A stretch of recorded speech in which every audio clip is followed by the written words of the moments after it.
Well, let's focus a little bit on those supply issues. There was a lot of hoarding going on from some of the higher income countries, but now we're producing huge amounts of vaccine. You're dependent on donations to some extent. How are you changing strategies to source from manufacturers?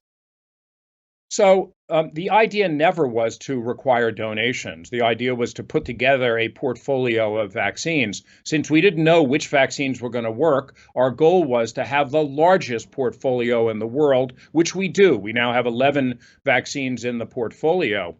The challenge we had, though, is that by the time we raised money, by the time we put together the effort, many others got in front of us in the queue to buy vaccines. So we were delayed in being able to purchase vaccines. And then we also went to some of our traditional producers, like the Serum Institute of India, the largest vaccine manufacturer in the world. And they started producing very early. We had doses from them in January of last year.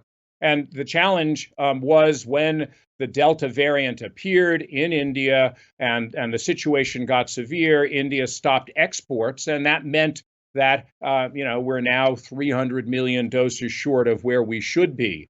So we put out a call to countries and said, look, you have excess doses, because of those countries didn't know which vaccine was going to work either. So, many countries bought multiple different vaccines in large quantity. And we said, can you make those available? And the world has responded.